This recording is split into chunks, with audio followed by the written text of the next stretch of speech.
Bismillahirrahmanirrahim. Assalamu alaikum, урматтуу мекендештерим, урматтуу кыргызстандыктар, урматтуу коңшу мамлекеттеги биздин дос туугандар. Мен сиздерге ден соолукту кантип чыңдаш керек? Канткенде биз азыркы бүгүнкү күндөгү эпидемия болуп аткан коронавирустан кандай чыгып кетүүнүн жолдорун айтып берип кетейин. Мен врач, натуропат, врач гирудотерапевт, врач апитерапевт, врач фитотерапевт. Демек, мен натуралдык гана ыкмалар менен дарылаганга, натуралдык гана ыкмалар менен иммунитеттерди көтөрүп, келген оорудан кантип чыгып кетүүгө жардам берүүчү врач болуп саналамын. Сөз түрдө биз тамакты жөндөтөбүз, сууну ичкенди үйрөтөбүз, кандай чөптөрдү ичкенди үйрөтөмүн, канткенде кайсы учурларда сүлүк коюш керек, кайсы учурларда арыны коюш керек, ушул ыкмалар менен дарылап адамдын ден соолугун чыңдоого өтө чоң жардам бере турган ыкмаларды айтып берүүгө аракет кыламын. Мен Бапаева Гульсана Жунусовна 1988 жылы Кыргыз мамлекеттик университеттин дарылоо факультетин бүткөнмүн. Өзүм терапевт болуп иштедим. 32 жыл болду иштегениме. Ошонун 26 жылдан бери 26 жыл мен дагы официальный медицинада кандай дары-дармектер менен дарылаганбыз, ошол дарылар менен дарылап келгем. Бирок негедир акыркы 6 жылда ушундай бир Кудай таалам мен ушул жака бурду. Мен өзүм катуу ооруп калгандан кийин, анан изилдеп, мен дары-дармектен жакшы боло албагандан кийин, анан изилдеп жүрүп мен альтернативный медицина деп койт.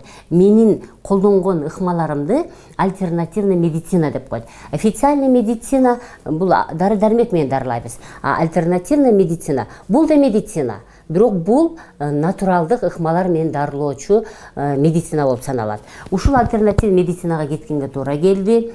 Альтернативный медицинада ушул бир гана табигый ыкмаларды гана колдонуп дарылаганга аракет кылып келип жатам. Иммунитет. Иммунитет биздин иммунитетти бул лимфа бездери башкарып турат. Биздеги лимфа бездери денеде кандай кан тамыр бар болсо, ушул кан тамырлардын жанында, кан тамырдын үстүндө чырмоокко окшоп оролуп биздин без тамырлар жүрөт. Иммунитет деген сөз бул сырттан келген кандайдыр бир оору келдиби, кандайдыр бир майда жандык келдиби, ошолор бизге кирип, бизге жашаганы аракет кылып атканда, ошолорду кууп чыга турган биздин күрөшчү системабыз болуп саналат. Мына кыргызча мен сиздерге жалпак тил менен түшүндүрө турган болсом, демек биздин эсебибизден дүйнө жүзүндө бул 5 майда жандык, бул вирус, бул гриппки, микроб, простейшилер жана гельминттер, курттар. Мына ушул 5 майда жандык адамдын организмине кирип, биздин эсебибизден жашаганга аракет кылат. Демек, булар бизге чужой, булар бизге туура келбей турган майда жандыктар. Булар биздин эсебибизден жашаганга кирип атат. Бул организмге киргенден кийин организм буларды кууп чыкканга аракет кылат. А эмне менен кууп чыгат? Организм буларды ушул эле без тамырлар менен кууп чыкканга аракет кылат. Биздеги без тамырлар булар утилизациянын ролун аткарат.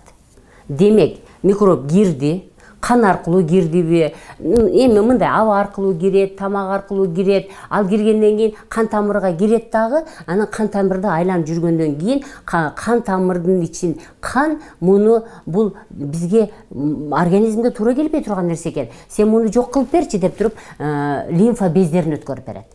А лимфа бездери болсо, бизде лимфа түйүндөрү бар. Организмде 1000 дана лимфа түйүндөрү бар, түйүлчөктөрү бар. Ал түйүлчөктөрдү силер кандай элестетсеңер болот? Бул койду сойгондо ичегини жууган аялдар жакшы көрүшөт. Ичегинин жанында брыжейкаларда, майларда томпойгон бузгучураак бир заттар бар. Мына ушул лимфа түйүндөрү болот. Ушул лимфа түйүндөрү бизге кирген бардык 5 жандыкты тең жок кылып, утилизация кылып, анан кийин эритип, жок кылып туруп, анын ичинде лейкоцит деген бизде кандын организмде элементи бар. Ошол лейкоциттер аларды жок кылып туруп, анан алып келип денедеги, мына ушу бүт денедеги кайсы жерге чейин микробтор жеткен болсо, ушулардын баарын чогултуп алып келип туруп, мына көкүрөктөгү акырек сөөктүн жанындагы подключичная вена деп коет. Акырек астындагы эң чоң венага өткөрүп берет. Мына бул жерде деле көрүнүп турат, мына өткөрүп берген точкасы. Ошон үчүн мен эми үчүн силерге лимфа массаж жасагыла дедим. Себеби деген ушул жерден денедеги керексиз нерсенин баарын чогултуп алып келет дагы, кан тамырга ушул жерден өткөрүп берет. Менин профессорум айтат да, это крышка унитаза дейт. Извините меня, конечно. Айтканга туура келип атат, сиздерге туура түшүнүш үчүн. Демек, бул унитаздын капкагы деп атат да. Мына бүт мына бүт бизде керексиз нерсенин баарын чогултуп алып келди организм. Баш жактан алып келди дагы, ушул жерден крышканы ачып туруп, ушул жерден өткөрүп бериш керек. Демек, лимфа массажды сиздер кайерден башташыңыздар керек экен? Эң негизгиси ушул сол көкүрөктөгү сол акыректин үстүн ушул жерди кармалап, ушул жерди аз кечиресиздер, ушул жерди сол акыректи кармап бир аз ысытасыңар. Лимфа ысыкты жакшы көрөт.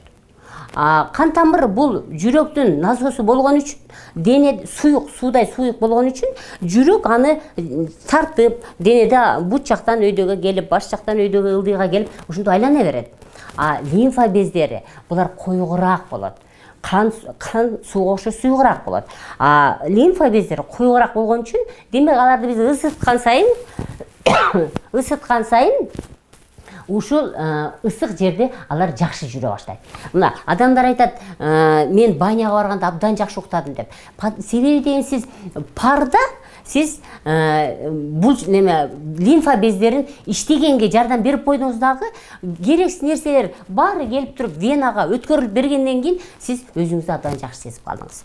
Демек, ар бир ооруда, бир гана азыр коронавирусте эмес, ар бир ооруда биз дайыма өзүбүздүн без тамырларыбызды жакшы иштетип жүргөнгө аракет кылышыбыз керек.